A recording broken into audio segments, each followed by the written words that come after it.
Assalamualaikum warahmatullahi wabarakatuh. Salam sejahtera bagi kita semua. Saya Arif Rahman Hakim, Deputi Bidang Pengembangan SDM Kementerian Koperasi dan UKM. Kami hadir di sini untuk melayani sahabat koperasi dan UKM melalui video pelatihan e-learning dengan memperhatikan peluang pasar yang sedang dibutuhkan pada masa pandemi COVID-19 agar koperasi dan UKM dapat bertahan dan mampu bersaing sehingga menjadi semakin maju dan mandiri. Selamat mengikuti pelatihan di edukukm.id. Semoga bermanfaat. Wassalamualaikum warahmatullahi wabarakatuh.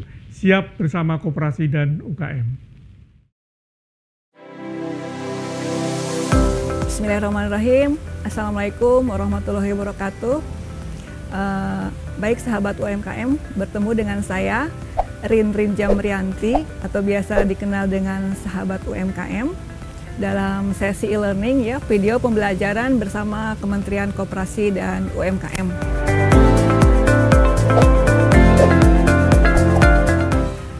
Insya Allah pada sesi kali ini saya akan sharing tentang prosedur untuk pendaftaran produk makanan dan minuman. Nah, tadi sudah saya perkenalkan, nama saya Rin Jamrianti. Sehari-hari biasa saya mengajar bidang teknologi pangan dan kemasan, baik di kampus maupun biasanya di kelas-kelas UMKM ya. Baik, kenapa hari ini kita akan membahas tentang sesi izin? Karena izin ini adalah sesuatu yang krusial, sesuatu yang sangat penting bagi UMKM sebelum UMKM itu punya produk, kemudian produknya dipasarkan gitu ya. Jangan sampai kita punya produk, memproduksi sesuatu, tapi kita nggak tahu kalau memproduksi sesuatu itu harus punya izin gitu, harus didaftarkan terlebih dahulu. Nah, sebelum saya menjelaskan izinnya, tentu saya ingin memberikan sedikit penjelasan kenapa sih kita itu mau berbisnis aja dipersulit gitu ya, mau memproduksi makanan minuman harus mengajukan izin dan lain sebagainya, padahal kan tidak merepotkan siapapun gitu dalam berbisnis. Baik, jadi saya harus menjelaskan kenapa setiap produk makanan dan minuman yang beredar di Indonesia, baik itu di swalayan besar, swalayan kecil, di toko, bahkan sampai warung kecil di gang-gang itu, semua yang beredar di pasaran ini harus ada izinnya. Kenapa?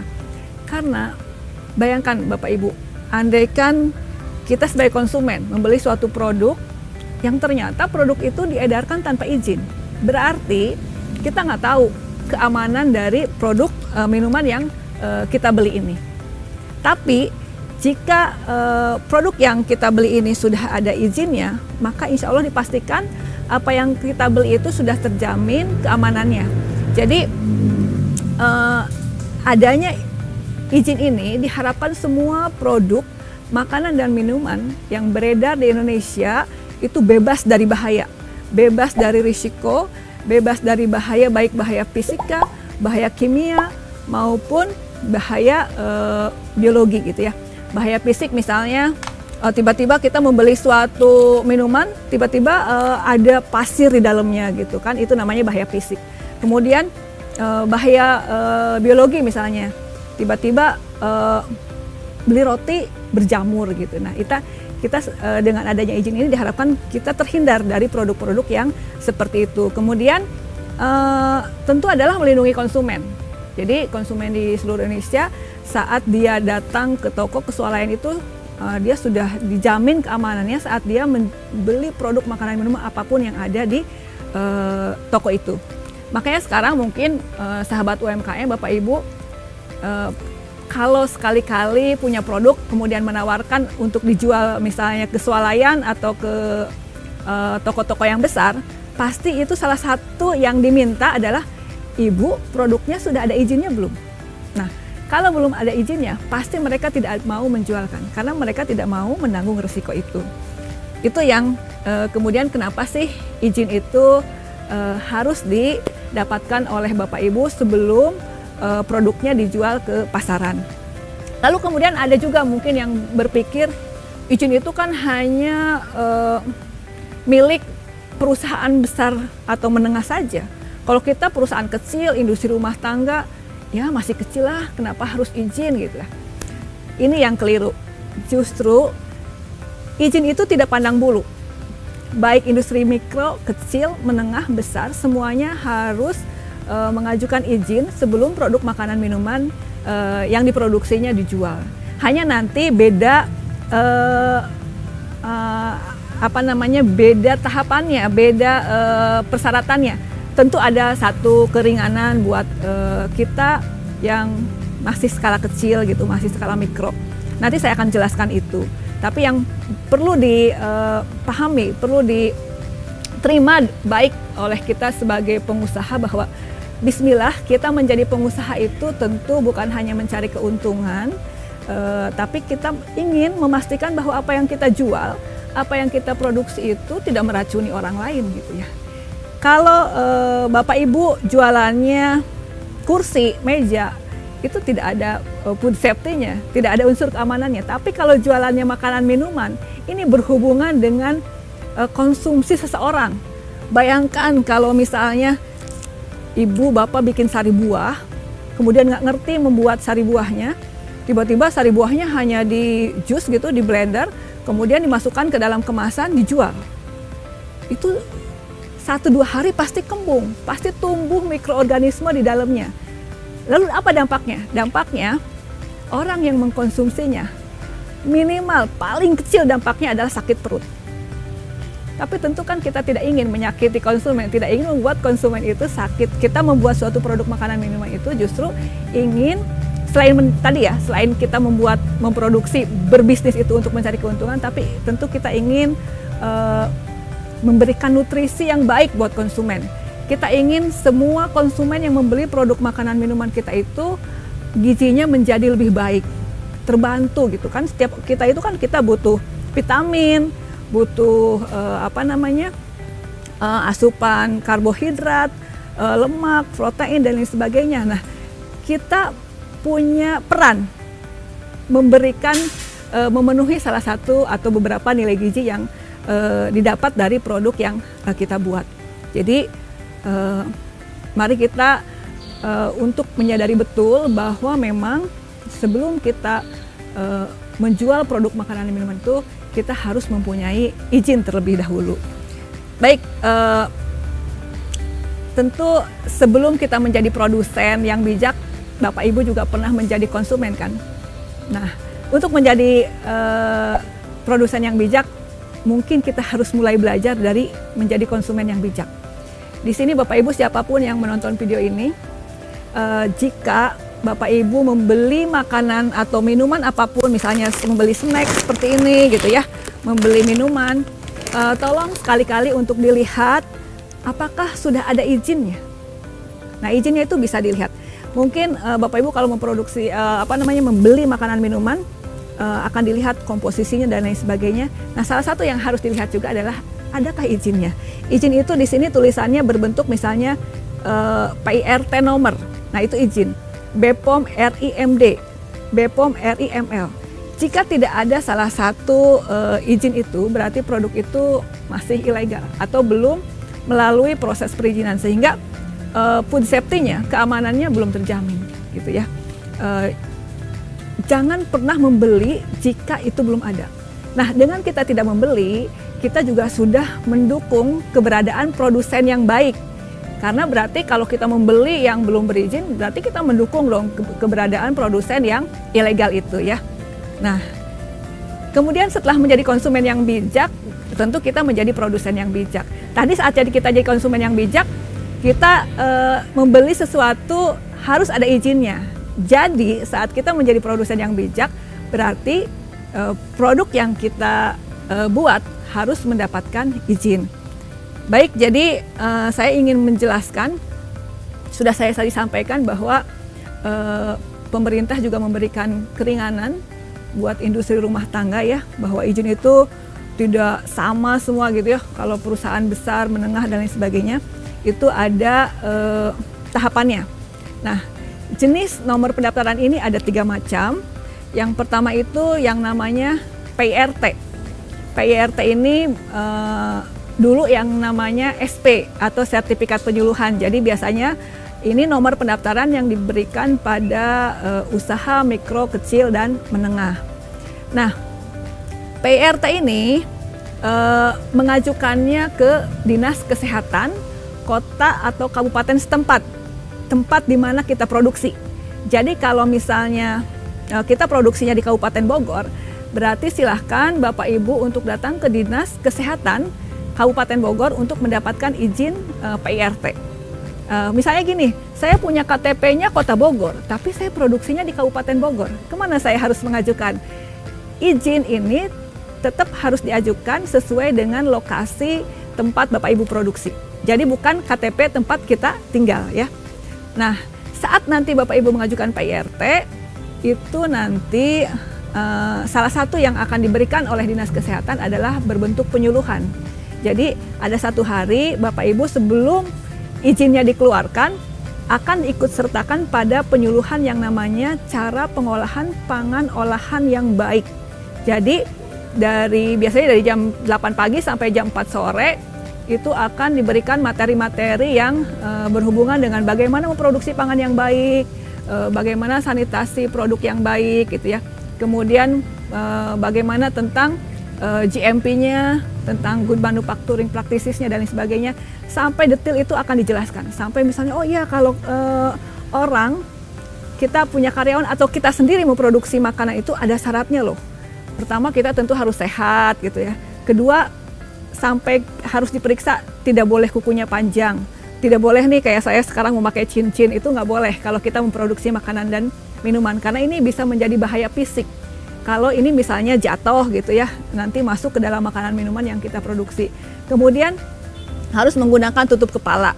Nah kalau misalnya Bapak Ibu sudah menggunakan, kalau Bapak nggak menggunakan jilbab ya, kalau Ibu misalnya menggunakan jilbab sudah aman, berarti sudah tidak perlu menggunakan tutup kepala lagi. Tapi kalau misalnya Bapak-Bapak itu harus menggunakan tutup kepala sehingga tidak ada kemungkinan rambutnya jatuh. Ini bukan sesuatu yang sepele. Mungkin Bapak Ibu pernah membeli suatu produk, menemukan rambut, ini adalah bahaya fisik yang tidak boleh ada. Itu akan dijelaskan pada penyuluhan selama 1 hari oleh Dinas Kesehatan.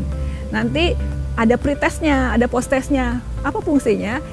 Fungsinya ini untuk mengetahui apakah Bapak, Ibu setelah mengikuti pelatihan itu, setelah mengikuti penyuluhan itu, memahami tidak materinya gitu ya. Kalau ternyata tidak memahami ya belum lulus gitu. Berarti belum boleh produksi makanan dan minuman. Izin yang kedua itu namanya nomor MD.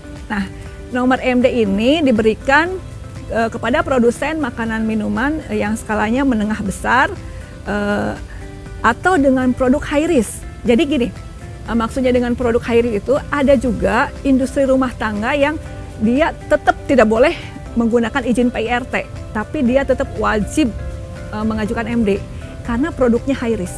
Apa itu produk high risk? Produk yang sangat berisiko tinggi, misalnya produk susu.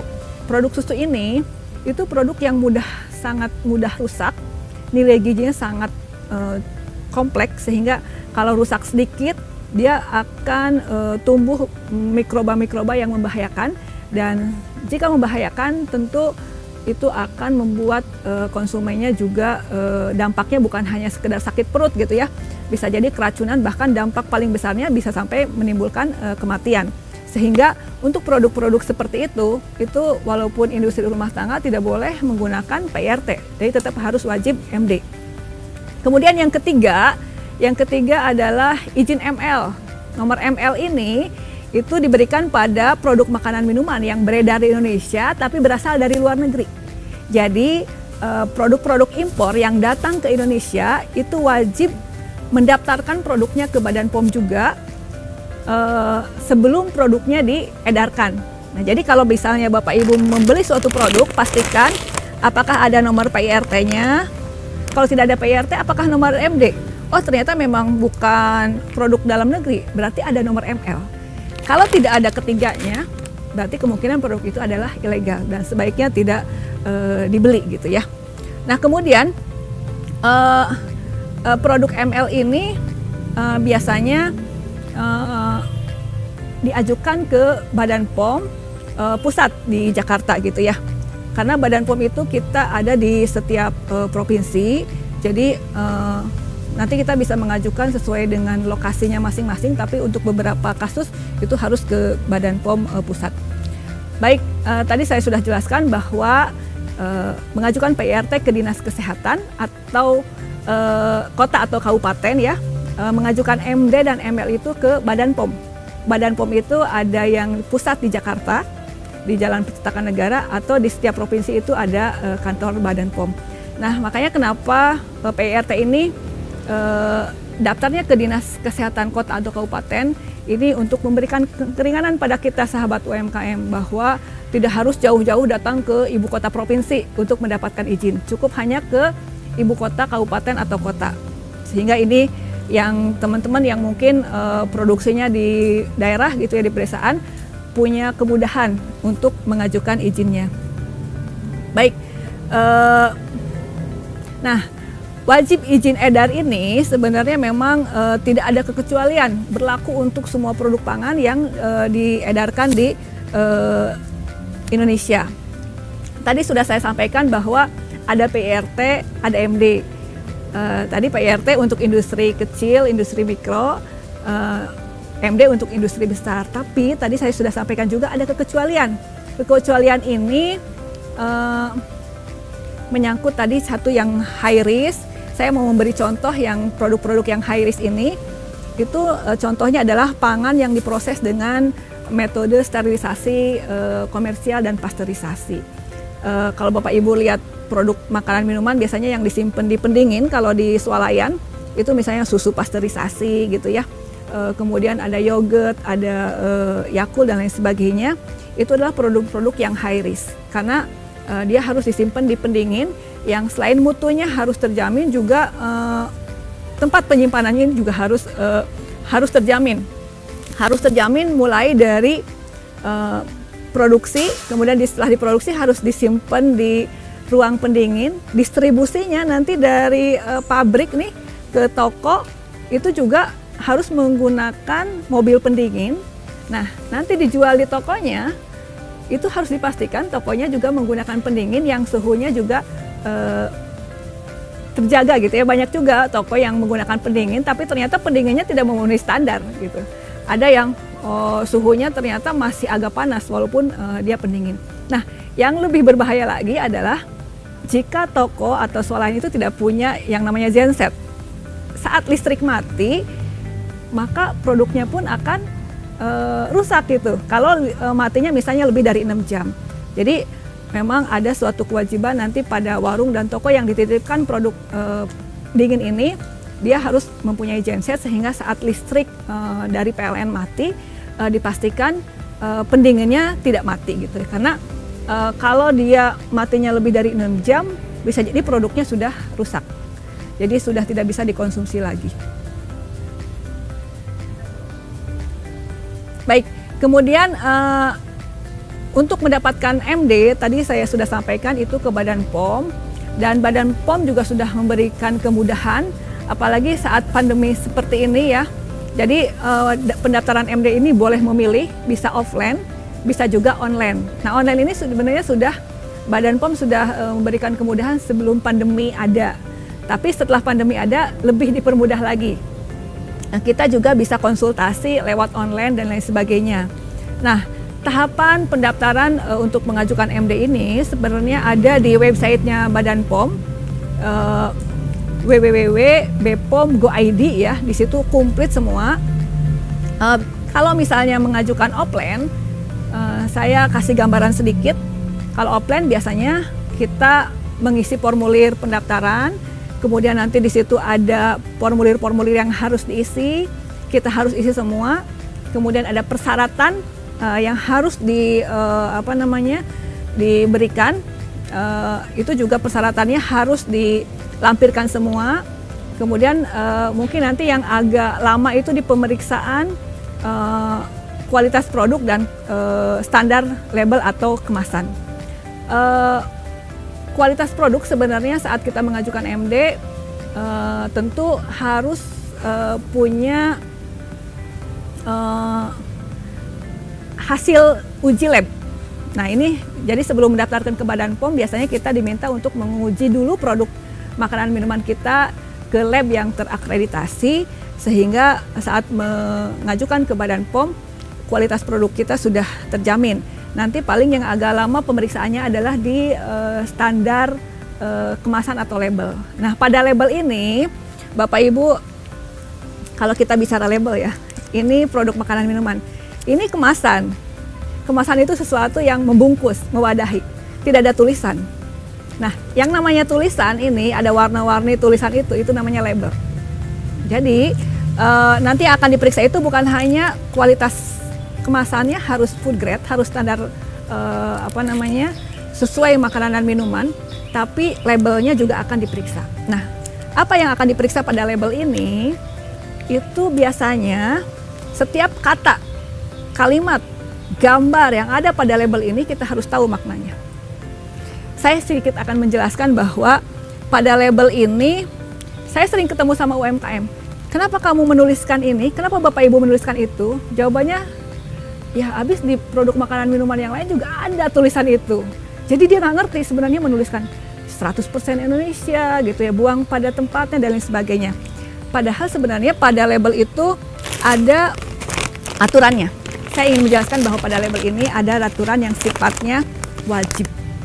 Kalau saya bicara wajib, berarti kalau dilaksanakan mendapat pahala, kalau tidak dilaksanakan mendapat dosa gitu ya. Nah dalam aturan label, kalau dilaksanakan ya berarti izin edarnya dibolehkan. Tapi kalau tidak ada, izin edarnya boleh ditarik.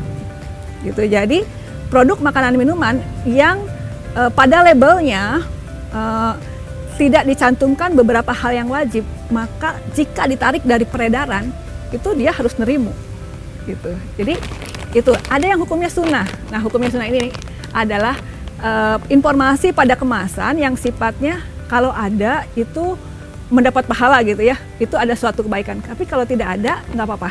Nah itu yang hukumnya sunnah itu yang kira-kira memang masih memberatkan untuk UMKM. Saya kasih contoh misalnya barcode.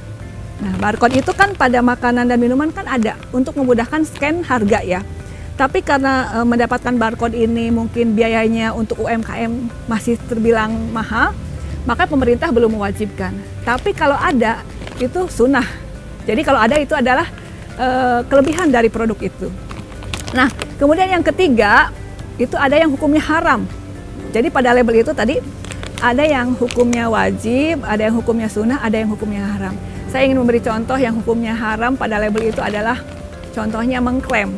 Mengklaim misalnya gini, saya bikin sari buah apel, kemudian katanya internet, katanya Google, apel itu kandungan vitamin C-nya tinggi gitu ya. Jadi saya buatlah pada label itu tulisan vitamin C tinggi. Nah, klaim yang sifatnya tidak ada pembuktian itu haram hukumnya ada pada label. Oke, jadi tadi ada yang wajib, ada yang sunnah, ada yang haram hukumnya. Saya ingin menjelaskan yang wajibnya. Yang wajib ada pada label makanan minuman. Pertama itu nama produk. Nama produk itu beda ya sama nama dagang. Kalau nama produk itu misalnya keripik singkong. Nama produk di seluruh Indonesia wajib sama.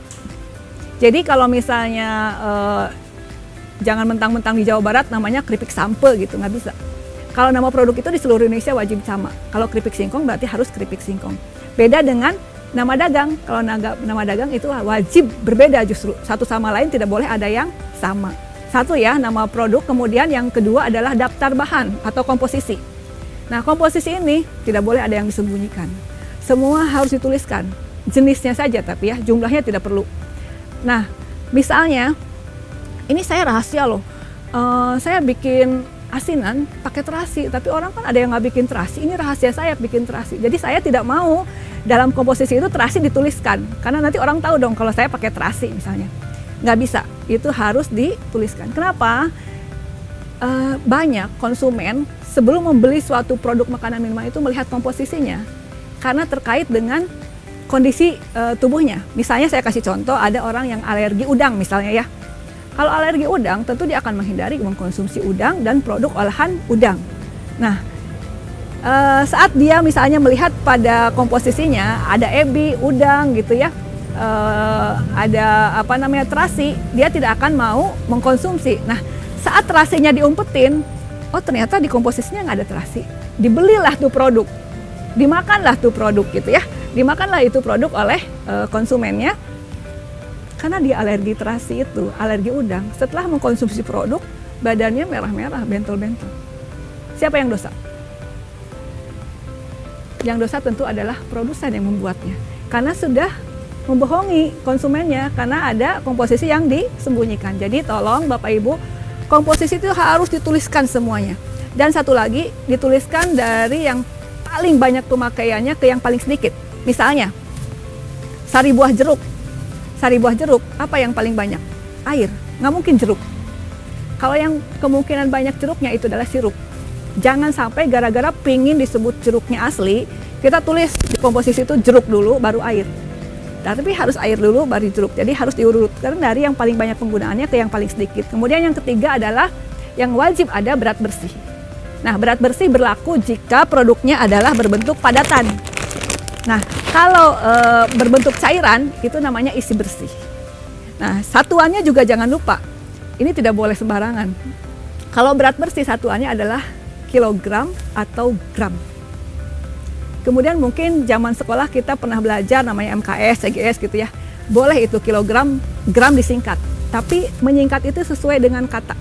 Kilogram itu 2 kata, boleh disingkat KG. Gram itu 1 kata, disingkatnya G. Saya sering melihat pada kemasan, gram disingkatnya GR. Nah, nggak boleh. Jadi gram itu disingkatnya harus G. Sama dengan liter. Liter itu 1 kata, disingkatnya adalah L. Kalau mililiter, itu disingkatnya ml. Oke? Itu yang ketiga, jadi harus ada berat bersih. Berat bersih ini adalah berat bersih ya, di luar kemasan. Jadi kalau ini adalah isi bersih 200 ml, ini di luar kemasannya. Ini misalnya beratnya 250 gram, kemasannya 10 gram, maka yang ditulis adalah isinya 250 gram. Itu yang namanya bersih. Kalau dengan kemasan itu namanya berat kotor gitu ya. Kemudian yang keempat yang wajib ada adalah nama dan alamat produsennya. Nama dan alamat produsen ini yang wajib ada adalah nama kota, kode pos.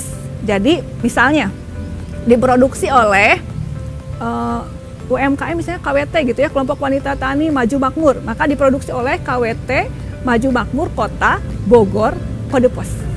Ya. Apakah boleh menggunakan alamat lengkap? Dalam aturannya sebenarnya boleh aja. Tapi dalam etika dagang, Bapak Ibu, produk kita saat dijual di toko, di swalayan gitu ya, khawatirnya kalau kita tuliskan alamat lengkap, saat konsumen tahu alamat lengkap kita, maka konsumen nggak jadi beli di toko, nggak jadi beli di warung, tapi datang ke tempat kita produksi. Nah, bayangkan kalau kita yang jadi punya warung, datanglah konsumen gitu ya, membeli. Nggak jadi, Bu, ini ternyata yang bikinnya deket sini, saya mau ke tempat konsumennya aja, tempat produsennya aja. Kalau kita jadi yang punya toko, tentu gondok gitu ya. Jadi akhirnya saat yang punya produknya datang, Bu udah nggak usah titip di tempat saya lagi, udah semua konsumennya suruh datang aja langsung ke tempat Ibu gitu. Jangan sampai seperti itu. Karena warung, toko, swalayan itu bukan musuh kita. Itu adalah kolega kita yang menjualkan produk kita. Jikapun ada yang kecolongan gitu ya, datang langsung ke tempat kita, jangan pernah memberi harga toko. Jangan pernah memberi harga agen, tapi harus diberi harga konsumen. Jadi kalau harga konsumennya 10.000, kita ke toko jual 8.000, ada konsumen yang datang langsung, itu harus dijual seharga 10.000. Tidak boleh 8.000. Karena akan mematikan toko, warung, swalayan gitu ya. Itu nggak boleh. Yang kelima itu adalah tentang halal bagi yang dipersyaratkan. Jadi mulai aturan baru ini halal menjadi wajib. Sebelumnya halal itu sunnah hukumnya atau tidak wajib, tapi mulai sekarang akan diwajibkan secara bertahap. Terutama untuk produk-produk makanan minuman yang berbahan baku hewani seperti dari daging gitu ya, dari ikan. Kenapa yang berbahan baku hewani lebih diutamakan? Karena memang lebih beresiko tinggi terhadap kehalalannya. misalnya daging ayam gitu ya, terkadang kita berpikir kalau daging ayam itu pasti halal, tapi belum tentu karena dari mulai pemotongannya juga harus diperhatikan. Baik, kemudian yang keenam adalah tanggal dan kode produksi. Nah, tanggal dan kode produksi ini nanti berbeda dengan yang akan saya jelaskan berikutnya, yaitu tanggal kadaluarsa. Tanggal dan kode produksi ini dari semua informasi yang ada pada label sebenarnya informasi yang tidak untuk dipahami oleh konsumen. Kalau komposisi itu adalah informasi buat konsumen, berat bersih dan lain sebagainya. Tapi kalau kode produksi itu semakin tidak dipahami oleh konsumen semakin baik. Lalu apa fungsinya kalau bukan informasi untuk konsumen gitu? Itu fungsinya adalah jika terjadi sesuatu dengan produk kita, misalnya ada roti berjamur atau minuman kembung gitu, itu kan wajib ditarik dari peredaran. Nah, kalau kode produksi nggak ada, maka yang wajib ditarik dari peredaran adalah semua produk kita. Yang sudah berproduksi setahun, berbulan-bulan, produk kita misalnya udah jutaan kemasan, itu wajib ditarik semua dari peredaran. Tapi kalau ada kode produksi, maka yang wajib ditarik dari peredaran adalah hanya yang kode produksinya sama saja. Jadi semakin spesifikasi kode produksinya itu semakin mengecil, itu semakin baik. Saya kasih contoh misalnya gini, kita kan tiap hari produksi ya. Nah, kalau perusahaannya sudah mulai berkembang, kita bagi shift biasanya, shift 1, shift 2, shift 3. Nah, satu shift 8 jam. Dalam 8 jam itu kadang kita produksi beberapa batch. Kalau kode produksinya per batch, maka yang ditarik dari peredaran itu adalah yang batch yang sama. Artinya yang ditariknya tidak akan banyak, jadi kerugiannya juga tidak akan banyak. Tapi kalau kita nggak ada kode produksi, berarti semua harus ditarik dari peredaran. Atau misalnya saya kode produksinya per hari aja deh. Nah, kalau per hari tidak mempertimbangkan shift dan batch, maka yang ditarik dari peredaran adalah produksi yang hari itu, satu hari. Dan itu juga bisa kerugiannya cukup besar. Nah, saya menyarankan kode produksi ini disamarkan. Misalnya, kalau misalnya bulan Januari gitu ya, mungkin bisa dikasih kode A, bulan Februari kasih kode B, bulan Maret dikasih kode C, sehingga konsumen tidak membacanya sebagai tanggal kadaluarsa. Karena khawatirnya kalau misalnya kode produksi itu berbentuk tanggal produksi, misalnya tanggal 10 Juni 2020, kita tulis 10/06/20, takutnya orang mengira itu adalah tanggal kadaluarsa, sehingga pas besoknya dipasarkan, loh kok produknya sudah kadaluarsa gitu ya. Jadi sebaiknya disamarkan. Nah, kemudian yang wajib berikutnya ada pada label adalah tanggal kadaluarsa.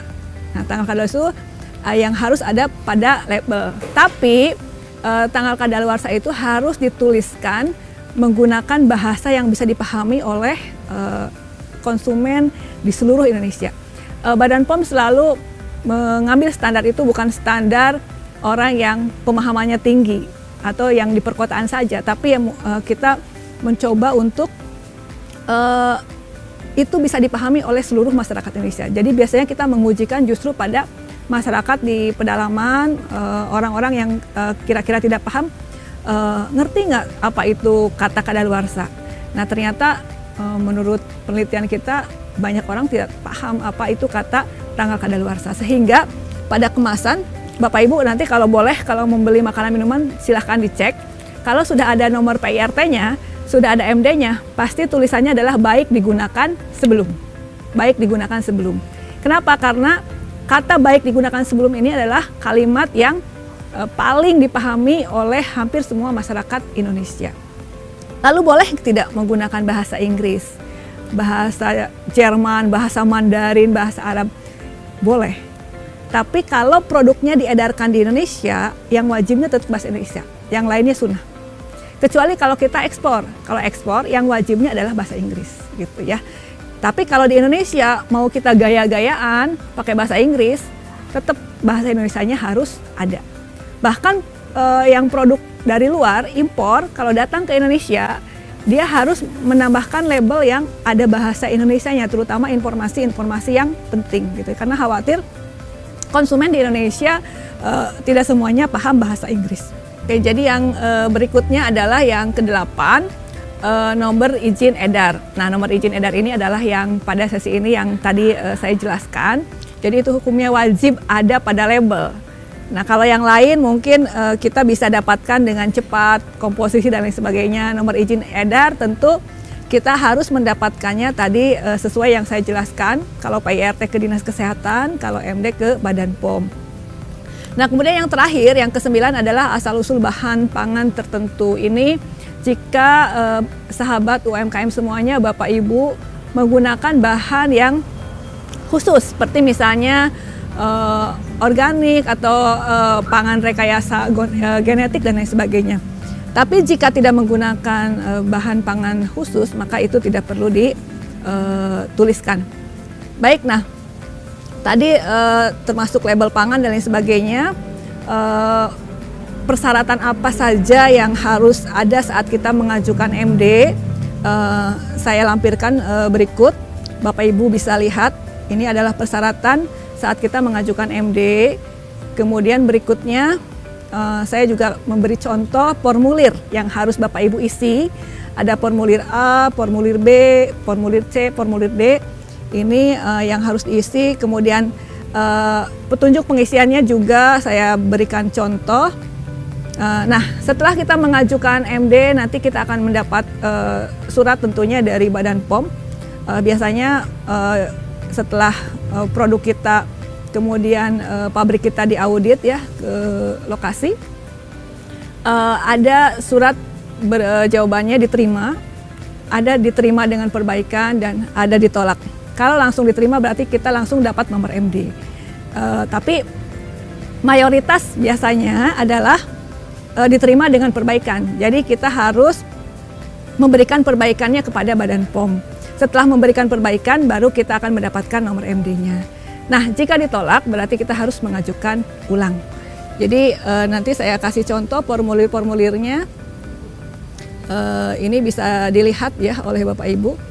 Baik, setelah kita melalui proses rangkaian itu dan kita mendapatkan nomor MD, maka insya Allah produk yang diedarkan itu sudah aman gitu ya. Dan MD ini bisa menjadi jaminan mutu juga Bapak Ibu. Saat kita pertama misalnya tadi sebagai industri rumah tangga punya PIRT, kemudian berikutnya kita ingin naik kelas mengajukan MD, ini sejalan juga dengan kepercayaan buyer, konsumen pada kualitas produk kita. Kalau kita sudah mendapat MD, insya Allah buyer semakin percaya pada kita, terutama kalau kita sudah mulai ekspor ya. Artinya mereka sudah tahu saat kita sudah mendapat MD berarti kualitas produk kita sudah semakin lebih baik. Jadi Bapak Ibu, jika Bapak Ibu saat ini sudah mulai berbisnis produk makanan dan minuman dan belum mendapatkan izin, segera untuk menguatkan tekad, meniatkan untuk mengajukan izin.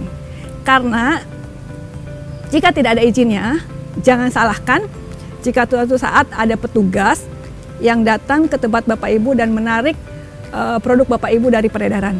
Karena memang itu salah satu pasal pada undang-undang yang berlaku. Jika tidak ada izin, maka itu wajib ditarik dari peredaran.